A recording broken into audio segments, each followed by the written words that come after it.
ರಾಮನಿಗಾಗಿ ಸಿಂಗಾರಗೊಂಡಿದೆ ಅಯೋಧ್ಯ. ಜನವರಿ 22ರಂದು ಅತಿ ದೊಡ್ಡ ಹಬ್ಬ.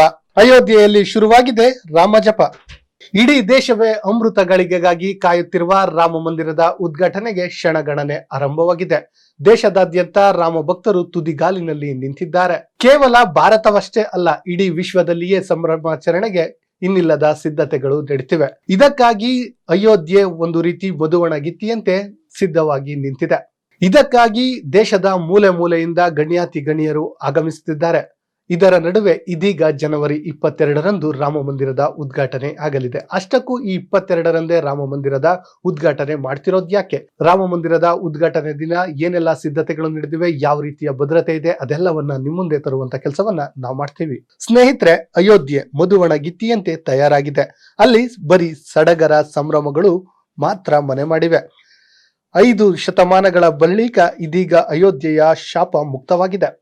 ಇಲ್ಲಿ ರಾಮ ವಿರಾಜಮಾನವಾಗಿ ಬಂದು ನೆಲೆಸಲಿದ್ದಾನೆ. ಇಂತಹದೊಂದು ಕ್ಷಣಕ್ಕಾಗಿ ಇಡೀ ದೇಶವೇ ಕಾಯ್ತಿದೆ. ಆ ಕ್ಷಣ ಕೇಳುವ ರಾಮ ಜಪ ಭೂಮಂಡಲವನ್ನೇ ಒಮ್ಮೆ ನಡುಗಿಸುವಂತಹ ತಯಾರಿಗಳು ಕೂಡ ನಡೆದಿವೆ.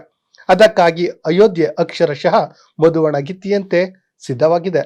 ರಾಮ ಭಕ್ತರು ಈಗಾಗಲೇ ಅಯೋಧ್ಯೆಗೆ ಧಾವಿಸುತ್ತಿದ್ದಾರೆ.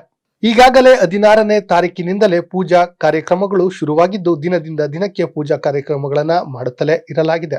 ಅದಷ್ಟೇ ಅಲ್ಲದೆ ರಾಮ ಜಪ ಈಗಾಗಲೇ ಎಲ್ಲೆಲ್ಲಿಯೂ ಕೇಳಿ ಬರ್ತಿದೆ. ರಾಮಾಯಣದಲ್ಲಿ ರಾಮನ ಪಟ್ಟಾಭಿಷೇಕದಲ್ಲಿ ಕೈಕೆ ಖ್ಯಾತೆ ತೆಗೆದಂತೆ ಇಲ್ಲೂ ಕೆಲ ಅಪಸ್ವರಗಳು ಕೇಳಿ ಬಂದಿವೆ. ಅದೇನೆಂದ್ರೆ ರಾಮ ಮಂದಿರ ಅಪೂರ್ಣವಾಗಿದೆ, ಆಗಿರುವಾಗಲೇ ರಾಮ ಪ್ರತಿಷ್ಠೆ ಮಾಡಲಾಗ್ತಿದೆ ಎನ್ನುವಂತಹ ವಿಚಾರವನ್ನ ನಾವು ಸೈಡಿಗಿಟ್ಟು ನೋಡಿದ್ದೆ. ಆದ್ರೆ ಅಯೋಧ್ಯೆ ಒಂದು ರೀತಿ ಅದ್ಭುತವಾಗಿ ತಯಾರಾಗಿದೆ. ಹೌದು ಸ್ನೇಹಿತರೆ, ಇಂತಹ ರಾಮ ಮಂದಿರದ ನಿರ್ಮಾಣಕ್ಕೆ ಕನ್ನಡಿಗರ ಕೊಡುಗೆ ಅಪಾರ. ನಿಮ್ಮೆಲ್ಲರಿಗೂ ಗೊತ್ತಿರುವಂತಹದ್ದೇ. ಸೋಮವಾರ ನಡೆಯುವ ಈ ಮಂದಿರ ಉದ್ಘಾಟನೆಗೆ ಪೂರಕವಾಗಿ ಧಾರ್ಮಿಕ ವಿಧಿವಿಧಾನಗಳ ಪೂಜಾ ಕೈಂಕರ್ಯ, ಹೋಮ ಹವನಗಳನ್ನು ಕೂಡ ನಡೆಸಲು ಕರ್ನಾಟಕದಿಂದ 24 ಪುರೋಹಿತರು ಹೋಗಿದ್ದಾರೆ. ಇದಷ್ಟೇ ಅಲ್ಲದೆ ನಿಮ್ಮೆಲ್ಲರಿಗೂ ಗೊತ್ತಿರುವಂತೆ ರಾಮ ಮೂರ್ತಿ ನಿರ್ಮಾಣ ಆಗಿದ್ದೇ ನಮ್ಮೂರಿನ ಶಿಲ್ಪಿಯಿಂದ ಅಲ್ವೇ? ಹೌದು ಸ್ನೇಹಿತರೆ, ಮೈಸೂರಿನ ಶಿಲ್ಪಿ ಅರುಣ್ ಯೋಗಿರಾಜ್ರವರ ಕೆತ್ತನೆಯ ರಾಮನಲ್ಲನನ್ನೇ ಇಲ್ಲಿ ಆಯ್ಕೆ ಮಾಡಲಾಗಿದೆ. ಇದಷ್ಟೇ ಅಲ್ಲದೆ ರಾಮ ಮಂದಿರದ ಹೋರಾಟದಲ್ಲಿಯೂ ನಮ್ಮ ಕನ್ನಡಿಗರ ಕೊಡುಗೆ ಇರುವಂತಹದ್ದು ಗೊತ್ತಿರುವಂತಹದ್ದೇ. ಸ್ನೇಹಿತರೆ, ಕೇವಲ ಕರ್ನಾಟಕ ಮಾತ್ರವಲ್ಲ, ಇನ್ನು ಹಲವು ರಾಜ್ಯಗಳಿಂದ ಅಂದ್ರೆ ಪೂರ್ತಿ ಇಡೀ ದೇಶದಿಂದ ಗಣ್ಯಾತಿ ಗಣ್ಯರು ಅಯೋಧ್ಯೆಗೆ ಬರ್ತಾ ಇದ್ದಾರೆ. ಈಗಾಗಲೇ ಬಂದು ನೆಲೆಸ್ತಾ ಇದ್ದಾರೆ.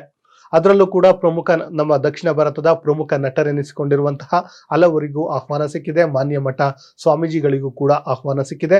ಕರ್ನಾಟಕದಲ್ಲಿ ಮುಖ್ಯವಾಗಿ ರಿಷಬ್ ಶೆಟ್ಟಿ ಹಾಗೂ ರಾಕಿಂಗ್ ಸ್ಟಾರ್ ಯಶ್ ಅವರಿಗೂ ಕೂಡ ಈಗಾಗಲೇ ಆಹ್ವಾನ ಸಿಕ್ಕಿದೆ. ಹೀಗೆ ಹಲವು ಗಣ್ಯರಿಗೆ ಆಹ್ವಾನ ಕೂಡ ಸಿಕ್ಕಿರೋದು ನಿಮ್ಮೆಲ್ಲರಿಗೂ ತಿಳಿದಿರುವಂತಹ ವಿಚಾರವೇ. ಅದಷ್ಟೇ ಅಲ್ಲದೆ ಸ್ನೇಹಿತರೆ, 22ರಂದು ರಾಮ ಮಂದಿರದ ಉದ್ಘಾಟನೆ ಇದೆ. 26ರಂದು ಗಣರಾಜ್ಯೋತ್ಸವ ಕೂಡ ಇರುವ ಕಾರಣ ಅಯೋಧ್ಯೆಯ ತುಂಬಾ ಹದ್ದಿನ ಗಣ್ಣನ್ನ ಇಡಲಾಗಿದೆ. ಭದ್ರತೆಯಲ್ಲಿ ಯಾವುದೇ ಲೋಪ ಆಗದಂತೆ ATS ಕಮಾಂಡೋಗಳನ್ನು ನಿಯೋಜನೆ ಮಾಡಲಾಗಿದೆ. ಇನ್ನು 360 ಡಿಗ್ರಿ ಭದ್ರತೆಯನ್ನು ಒದಗಿಸಲು UP ಸರ್ಕಾರ ಕೃತಕ ಬುದ್ಧಿಮತ್ತೆ ಅಂದ್ರೆ AI ಕೂಡ ನಿಯೋಜನೆಯನ್ನ ಮಾಡಿರೋದು ನಿಮ್ಮೆಲ್ಲರಿಗೂ ಗೊತ್ತಿರುವಂತದ್ದೇ. ಇನ್ನು ಸ್ನೇಹಿತರೆ, ATS ಪಡೆಯನ್ನ ನಿಯೋಜಿಸಲಾಗಿದೆ. ಹಾಗಾದ್ರೆ ATS ಏನು ಅಂತ ನೋಡೋದಾದ್ರೆ, ರಾಜ್ಯದಲ್ಲಿ ಭಯೋತ್ಪಾದಕ ಚಟುವಟಿಕೆಗಳನ್ನ ಎದುರಿಸಲು ಉತ್ತರ ಪ್ರದೇಶ ಸರ್ಕಾರ 2007ರಲ್ಲಿ ಭಯೋತ್ಪಾದನಾ ನಿಗ್ರಹ ದಳವನ್ನು ಸ್ಥಾಪಿಸಿದೆ. UP ಆಂಟಿ ಟೆರರ್ ಸ್ಕ್ವಾಡ್ 2007ರಿಂದ ಇದು ಕಾರ್ಯನಿರ್ವಹಿಸುತ್ತಿದೆ. ಇದು ಉತ್ತರ ಪ್ರದೇಶದ ವಿಶೇಷ ಪೊಲೀಸ್ ಘಟಕವಾಗಿದೆ. ಇನ್ನು ಸ್ನೇಹಿತರೆ, ನಿಮ್ಮ ಮನಸ್ಸಿನಲ್ಲಿ ಒಂದು ಕುತೂಹಲ ಮೂಡಿರಬಹುದು. ಅದೇನಪ್ಪಾ ಅಂದ್ರೆ, ಎಲ್ಲವೂ ಸರಿ, ಈ ಜನವರಿ 22ರಂದೇ ಯಾಕೆ ರಾಮ ಮಂದಿರದ ಉದ್ಘಾಟನೆಯನ್ನ ಮಾಡಲಾಗ್ತಾ ಇದೆ ಎನ್ನುವಂತಹ ಹಲವು ಪ್ರಶ್ನೆಗಳು ಹುಟ್ಟಿಕೊಂಡಿರಬಹುದು. ಅದಕ್ಕೆ ಉತ್ತರ ಏನಪ್ಪಾ ಅಂದ್ರೆ, ಜನವರಿ 22 ಇದೊಂದು ರಾಶಿ ಮತ್ತೆ ಜ್ಯೋತಿಷ್ಯದ ಮೂಲಕ ನೋಡೋದಾದ್ರೆ, ನಕ್ಷತ್ರಗಳ ಮೂಲಕ ನೋಡೋದಾದ್ರೆ ಇದೊಂದು ಅತ್ಯುತ್ತಮ ದಿನವಾಗಿದೆ, ಅತ್ಯುತ್ತಮ ಕ್ಷಣ ಕೂಡ ಆಗಿದೆ. ಅದೇ ಕಾರಣಕ್ಕೆ 22ರಂದು ರಾಮ ಮಂದಿರವನ್ನ ಉದ್ಘಾಟನೆ ಮಾಡಲಾಗ್ತಿದೆ. ಹೌದು ಸ್ನೇಹಿತರೆ, ಮೃಗಶಿರ ನಕ್ಷತ್ರ ಏನಿದೆ ಇದು ಅತ್ಯುತ್ತಮ ಸಂದರ್ಭ ಎಂದು ಹೇಳಲಾಗ್ತಿದೆ. ಶ್ರೀರಾಮ ಹುಟ್ಟಿದ ದಿನ ಕೂಡ ಅಂದ್ರೆ ನಕ್ಷತ್ರ ಕೂಡ ಇದೆ ಅಂತ ಹೇಳಲಾಗ್ತಾ ಇದೆ. ಅದೇ ಕಾರಣಕ್ಕೆ ಇದೇ 22ರನ್ನ ಆಯೋಜಿಸಲಾಗಿದೆ. ಅದು ಕೂಡ 12 ಮತ್ತು 1 ಗಂಟೆಯ ಸಮಯದಲ್ಲಿ. ಇನ್ನು ಸ್ನೇಹಿತರೆ, ಮೃಗಶಿರ ನಕ್ಷತ್ರದ ಬಗ್ಗೆ ನೋಡೋದಾದ್ರೆ ಇದೊಂದು ರೀತಿಯ ಅತ್ಯುತ್ತಮ ನಕ್ಷತ್ರ ಅಂತಾನೆ ಹೇಳಲಾಗುತ್ತೆ. ಈ ನಕ್ಷತ್ರದಲ್ಲಿ ಹುಟ್ಟಿದವರು ಸುಂದರವಾಗಿ ಕಾಣ್ತಾರೆ, ಅತಿ ತೀಕ್ಷ್ಣಮತಿಯರಾಗಿರ್ತಾರಂತೆ. ಅದು ಕೂಡ ರಾಮ ಹುಟ್ಟಿದಂತಹ ನಕ್ಷತ್ರ. ಅದೇ ಕಾರಣಕ್ಕೆ ಇದೇ ದಿನ ಉದ್ಘಾಟನೆ ಮಾಡಬೇಕೆನ್ನುವಂತಹ ಒಂದು ಮುಹೂರ್ತವನ್ನ ಫಿಕ್ಸ್ ಮಾಡಲಾಗಿದೆ. ಇನ್ನು ಸ್ನೇಹಿತರೆ, ನಿಮಗೆ ಗೊತ್ತಿರಲಿ, ರಾಮನ ಮಂದಿರ ಏನಿದೆ ಅದರ ಉದ್ಘಾಟನೆಗೆ ವಿಧಿವಿಧಾನಗಳು, ಪೂಜಾ ಕೈಂಕರ್ಯಗಳು ನಡೀತಾ ಇದೆ. ಇದಕ್ಕಾಗಿ 4,000 ಸಂತರನ್ನ ಆಯೋಜಿಸಲಾಗಿದೆ.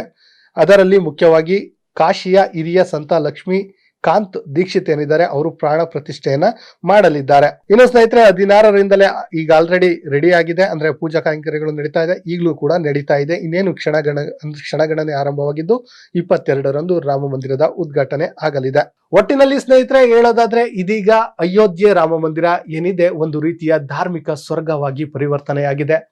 ಎಲ್ಲರನ್ನೂ ಕಂಗೊಳಿಸುವಂತ ರೀತಿಯಲ್ಲಿ ಇದೀಗ ಮಧುವಣಗಿತ್ತಿಯಂತೆ ರೆಡಿಯಾಗಿ ನಿಂತಿದೆ. ಇನ್ನೇನು ಕೆಲವೇ ಗಂಟೆಗಳಲ್ಲಿ ರಾಮ ಮಂದಿರ ಉದ್ಘಾಟನೆ ಆಗುತ್ತೆ. ಅದೊಂದು ಕ್ಷಣಕ್ಕಾಗಿ ಇಡೀ ಭಾರತೀಯ ಹಿಂದೂಗಳು ಕಾಯ್ತಾ ಇದ್ದಾರೆ. ಇಂತಹದೇ ಸುದ್ದಿಗಾಗಿ ಸದಾ ನೋಡ್ತಾ ಇರಿ ಲಯನ್ ಟಿವಿ ಕನ್ನಡ.